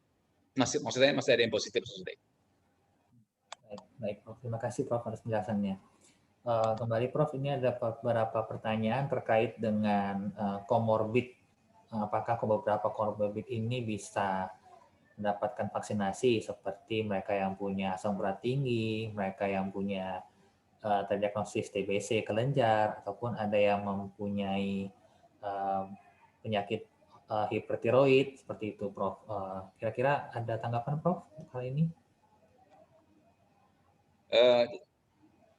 Pada waktu saya kerja di WHO itu sampai bulan September itu umurnya 65, jadi saya pensiun.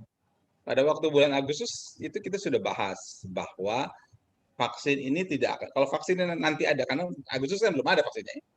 Kalau vaksin ini nanti ada, tidak akan cukup untuk diberikan kepada 7 atau 8 miliar penduduk dunia sekaligus. Pasti jumlahnya terbatas pada waktu awal. Nanti belakangan mungkin ada, tapi awal-awal jumlahnya terbatas. Jadi harus ada yang namanya pentahapan, allocation framework. Bagaimanapun harus ada begitu. Nah, masalahnya adalah siapa yang harus kita kasih yang pertama-tama. Kalau vaksin itu baru ada sedikit, siapa dulu yang kita kasih? Vaksinnya ada banyak kan, siapa yang kita kasih? Vaksin ada banyak kan, siapa lagi yang kita kasih? Begitu. Nah, sesudah pembicaraan diskusi panjang, maka disepakati bahwa yang diberikan pertama memang adalah orang yang mudah tertular dan orang yang punya manfaat besar sesudah divaksin. Gitu. Nah, ini punya dampak langsung kepada petugas kesehatan. Petugas kesehatan adalah orang yang sangat mudah tertular karena dia berhubungan langsung dengan pasien.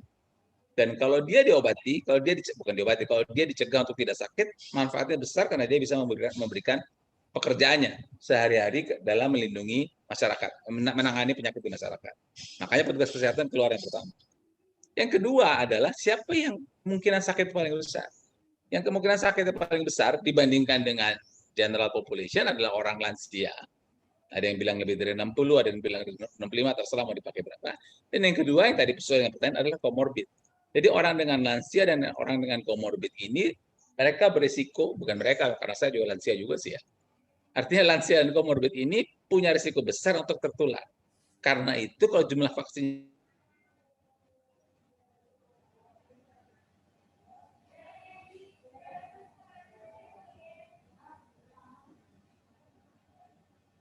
ini dilindungi, maka mereka tidak menjadi sakit, maka angka kemungkinan sakit, angka morbiditas dan mortalitas, jumlah penyakit dan jumlah kematian di negara itu akan turun.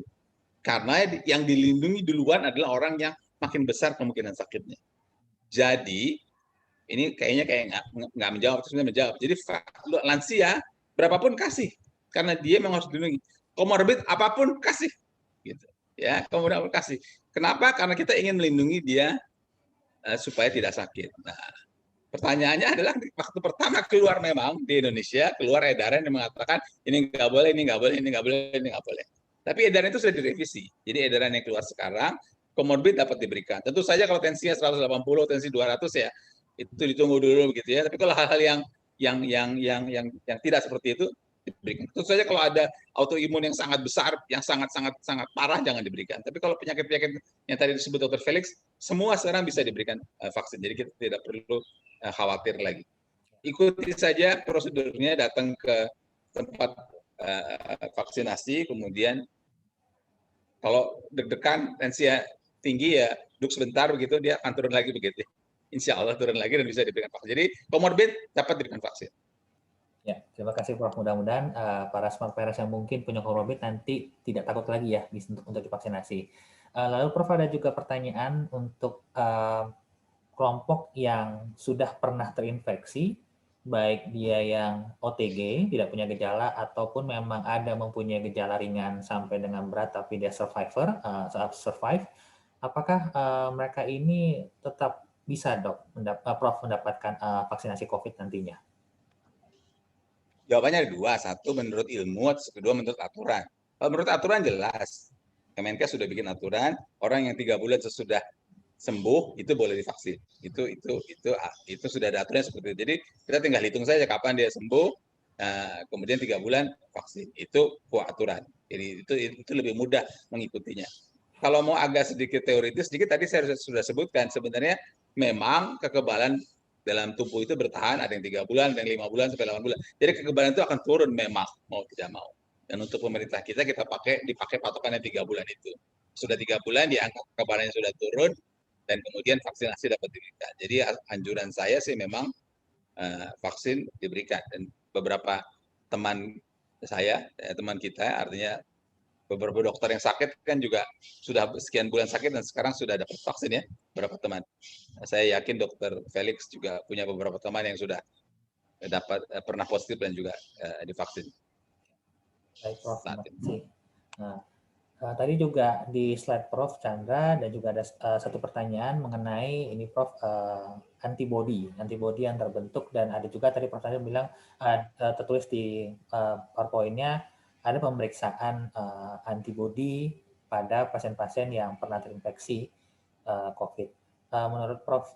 Chandra, apakah pemeriksaan antibody itu diperlukankah, Prof, setelah mendapatkan vaksinasi? Karena saya lihat juga ada beberapa rumah sakit yang sudah mulai menjual jasa tersebut, gitu, Prof. Terima kasih. Ya, bukan hanya beberapa rumah sakit sudah menjual jasa, beberapa teman sudah dengan bangga mengatakan angka saya sedang 250, jadi saya udah kuat gitu ya. Kebetulan tadi malam saya baru berkomunikasi dengan teman-teman saya di WHO di headquarters, bahkan di Jenewa juga. Memang sejauh ini sebelum ada bukti yang cukup valid untuk mengatakan bahwa berapa angka antibody yang bisa dikatakan bahwa seseorang itu sudah aman atau tidak aman untuk tidak tertular COVID-19. Jadi, dan itu satu, belum ada semacam level yang menjamin. Dan yang kedua, tidak ada anjuran, rekomendasi, bukan anjuran, tidak ada rekomendasi dari Badan Dunia, tidak ada rekomendasi juga dari pemerintah setahu saya yang mengatakan orang harus memeriksa antibodi sesudah divaksin gitu. Bahwa ada orang memasarkan itu cerita lain, tapi secara ilmiah saat ini belum ada dasar yang cukup kuat untuk mengatakan pemeriksaan itu harus dilakukan, dan bahkan kalau itu dilakukan belum ada data yang cukup kuat untuk mengatakan inilah angka yang mengatakan seseorang itu aman atau tidak aman. Baik, Prof. Jadi memang belum ada panduannya, Prof, ya, untuk hal ini. Ya, belum ada. Baik.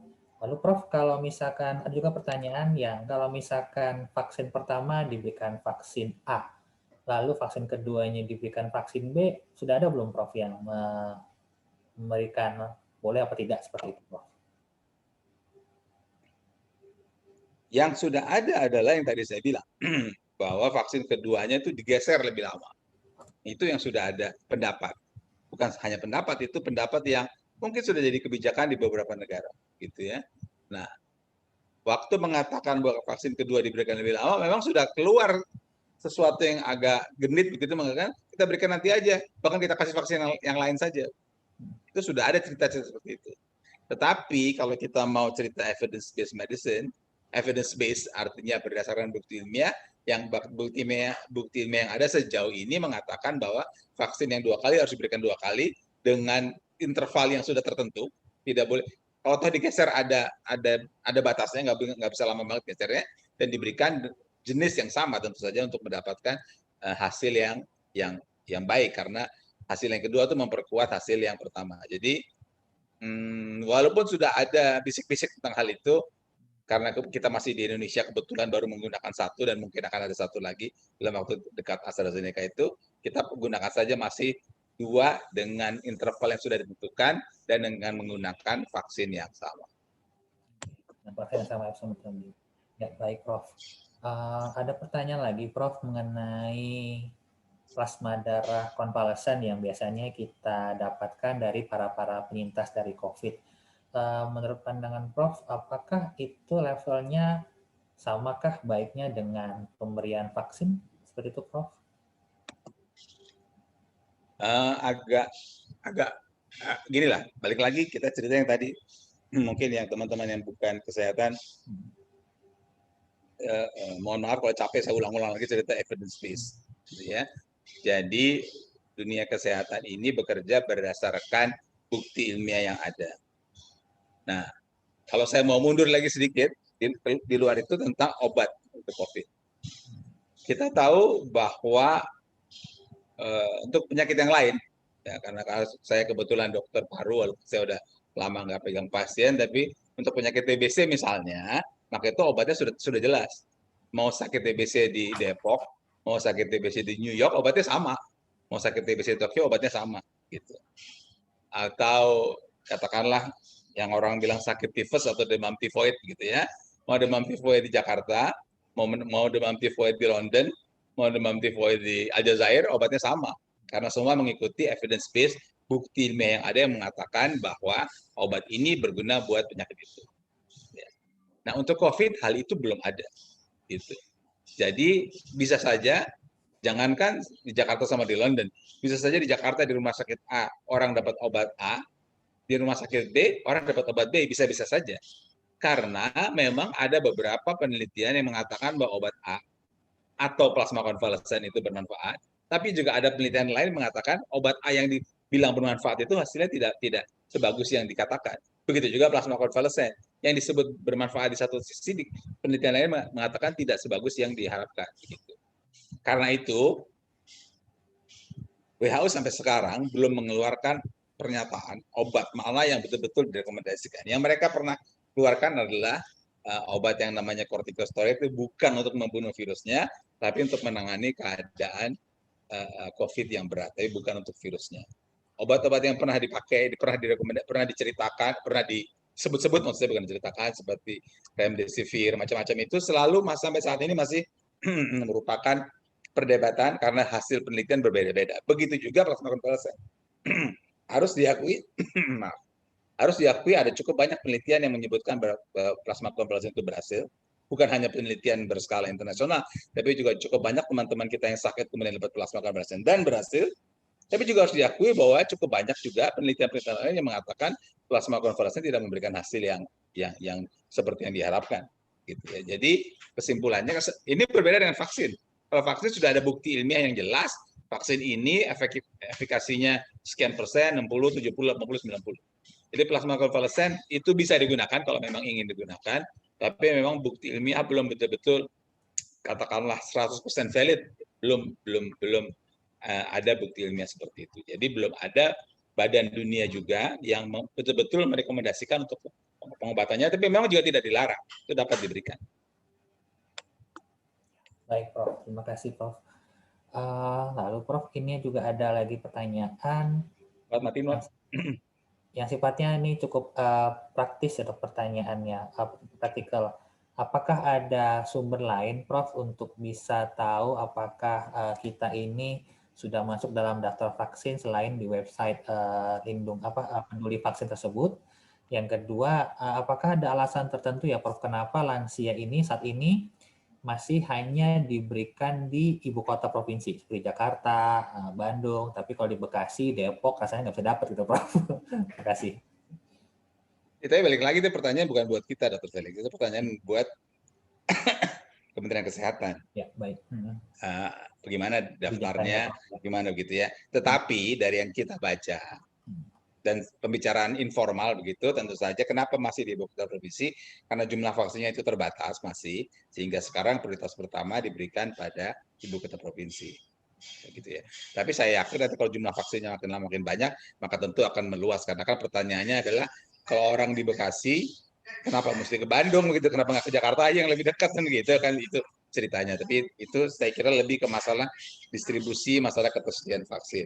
Soal mekanismenya bagaimana, saya yakin masih terus diperbaiki, karena kan kita semua ini punya WhatsApp group kan, WhatsApp group teman-teman saya yang usia saya, ada yang datang ke puskesmas tanpa daftar dapat, ada yang datang ke puskesmas harus daftar dulu kemudian 2 hari lagi dapat, ada yang daftar dulu 2 hari lagi dapat ternyata sampai sana. Oh sekarang nggak, vaksinnya habis karena hanya untuk orang yang vaksinasi kedua. Jadi macam-macam memang masih yang terjadi di masyarakat. Harus diakui macam-macam masih harus terjadi di masyarakat. Jadi kita tanya ke pemerintah lah bagaimana kebijakannya. Tapi kalau usulan sebagai pribadi, menurut saya kalau memang mungkin divaksin, cobalah cari jalan begini supaya untuk dapat divaksin ini. Karena di grup saya, di WhatsApp, beberapa WhatsApp grup yang umur saya, ada yang bilang, oh saya pergi ke rumah sakit ini nggak dapat, tapi begitu antri ke rumah sakit yang satunya dapat. Jadi saya kira tentu teman-teman bisa mendapatkan informasi dari berbagai sumber. Tapi kalau resminya seperti apa, mesti nanya ke Dinas Kesehatan atau ke Kementerian Kesehatan. Baik, Prof. Terima kasih. Ini sambil menunggu pertanyaan-pertanyaan dari Smart Parents yang lainnya, mohon jangan ragu, mumpung lagi ada sumpangannya. Ada juga, Prof, sumber dari Bloomberg ya, Prof, yang menyatakan meragukan bahwa vaksinasi di Indonesia ini nantinya akan cepat selesai. Bahkan Bloomberg bilang hampir 10 tahun gitu.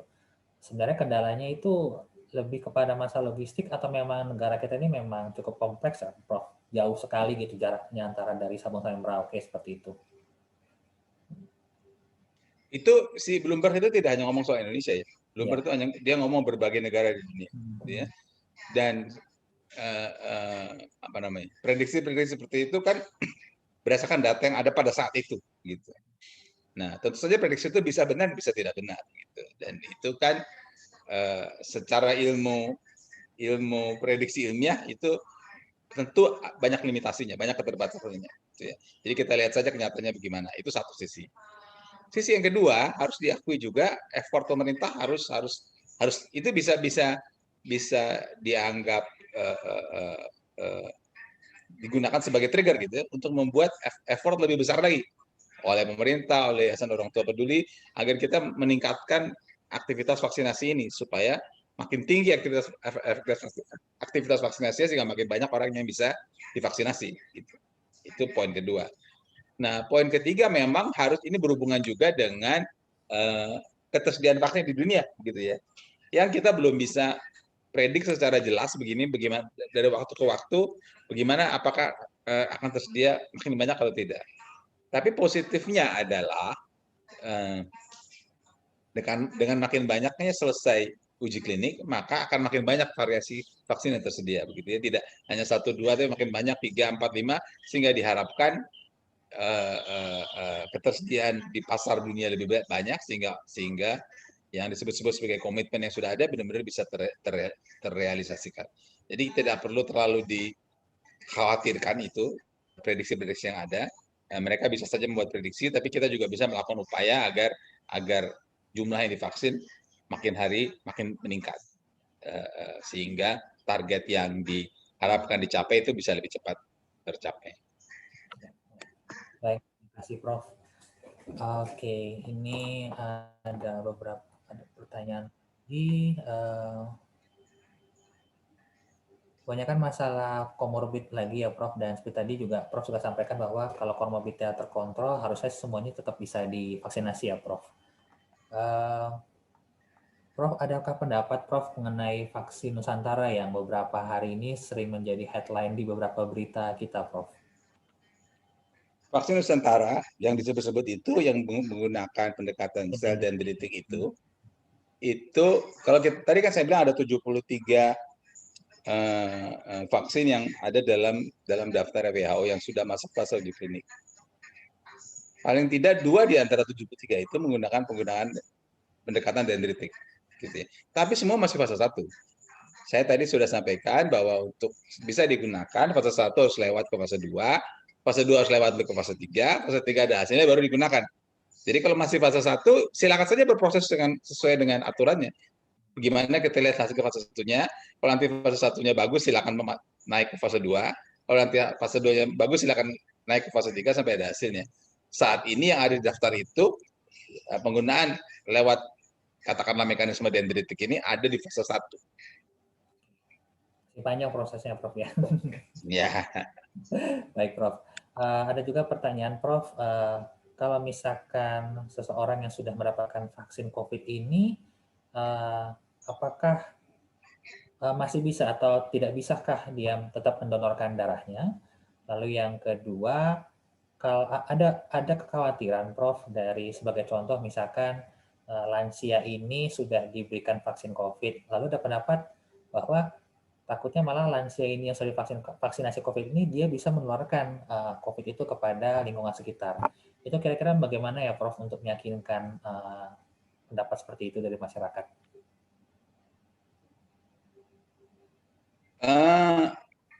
Kalau dia divaksin, maka tentu saja kemungkinan sakit menjadi lebih kecil. Kalau tadi 65%, 65% lebih rendah begitu ya. Kalau mau dikejar secara ilmiah beneran, memang belum ada bukti yang pasti tentang kemungkinan menularkan atau kemungkinan tidak menularkan.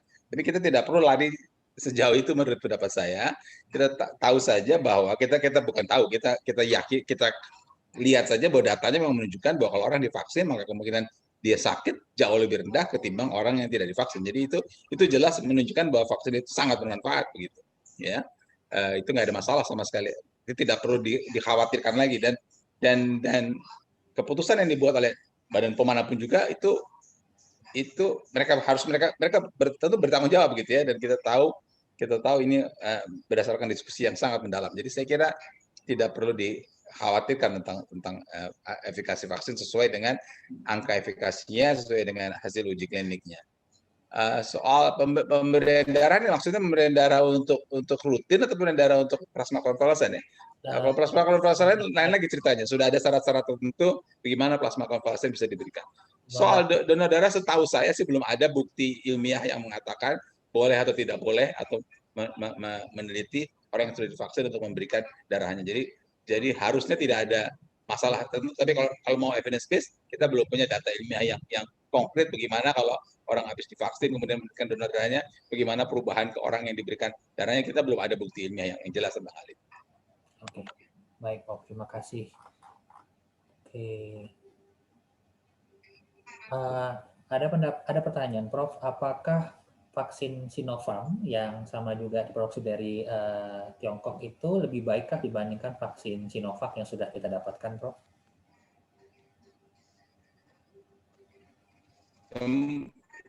Seperti saya sebutkan tadi, WHO dan FDA dan lain-lain menggunakan cut-off 50%. Jadi kalau di atas 50%, maka vaksin itu dapat digunakan di suatu negara untuk melakukan pencegahan terhadap COVID-19. Mau dia Sinovac atau Sinopharm atau apapun juga, itu sah-sah saja bisa digunakan. Saya belum lihat hasil persisnya Sinopharm itu seperti apa, tapi juga tidak terlalu mudah untuk membandingkan angka efikasi vaksin satu dan vaksin lainnya karena banyak faktor yang terlibat. Bagaimana sampelnya, berapa lama evaluasi dan sebagainya, gitu ya. Pertanyaannya tadi kan kalau saya tidak salah banyak orang yang tidak mau Sinovac sambil menunggu vaksin mandiri Sinopharm saja begitu ya. Sebenarnya kalau mau sederhana, kalau kita menunggu itu kan bisa sebulan, bisa 2 bulan, bisa 3 bulan, namanya juga menunggu. Kita tidak ada kepastian kapan yang ditunggu itu akan datang. Nah, itu satu. Yang kedua, tidak ada jaminan juga selama menunggu orang tidak tertular. Jadi kalau sekarang bisa divaksin dengan vaksin yang sudah terjamin secara ilmiah, maka kemungkinan tertular sudah turun. Kalau kita menunggu, apakah kan tidak bisa juga dikatakan bahwa selama menunggu kita tidak mungkin tertular gitu. Jadi kalau saya pribadi sih, saya menggunakan vaksin yang saat ini sudah ada gitu. Ketimbang menunggu sesuatu yang kita belum tahu pasti kapan itu akan ada. Baik Prof, terima kasih. Semoga mudah-mudahan dari para smart parents nggak ragu ya dengan vaksin yang sudah ada, lebih baik mendapatkan vaksin sudah ada daripada menunggu lagi. Baik, oke. Ini kembali ada pertanyaan mengenai vaksinasi COVID pada Ibu Menyusui. Rasanya tadi sudah dijelaskan ya oleh Prof. Chandra, dan saya rasa sudah ada beberapa jurnal bahkan di WHO ataupun CDC yang sudah mengatakan bahwa kelompok ibu menyusui ini sudah bisa diberikan vaksinasi COVID. Lalu Prof, untuk apakah ada kemungkinan ya Prof nantinya ini COVID ini yang saat ini menjadi pandemi, itu nantinya mungkin berkembang menjadi sesuatu yang sifatnya musiman seperti hal influenza, atau mungkin menjadi endemis saja di beberapa negara-negara tertentu seperti itu, Prof. Ya kalau bicara mungkin saja ya. Kalau kita lihat pandemi sebelum ini yang terakhir kan pandemi H1N1 2009 itu, dan ternyata sesudah pandeminya selesai pada tahun 2010, maka dia menjadi bagian dari musiman gitu. Jadi itu bisa saja terjadi. Berbeda dengan penyakit seperti Ebola begitu yang terkonsentrasi pada beberapa negara saja, pada waktu selesai maka dia selesai di situ, kemudian kalau muncul lagi di negara-negara itu saja. Jadi itu mungkin saja. Jadi bisa saja kemudian kita barangkali berhadapan dengan COVID dengan situasi yang berbeda pada tahun-tahun yang akan datang. Tapi itu sambil menunggu ke sana, kita lihatlah perkembangan yang ada sekarang. Yang di depan mata saja dulu. Yang di depan mata adalah vaksin kalau ada kita lakukan begitu. Dan sementara itu kegiatan 3M itu sejauh ini tetap harus dilakukan oleh kita semua. Jadi saya kira itu yang jelas di depan mata kita hadapi saat ini, dan itu yang kita lakukan. Baik Prof, terima kasih. Oke. Baik, terima kasih. Ya, masih ada mungkin pertanyaan dari Smart Parent, silahkan.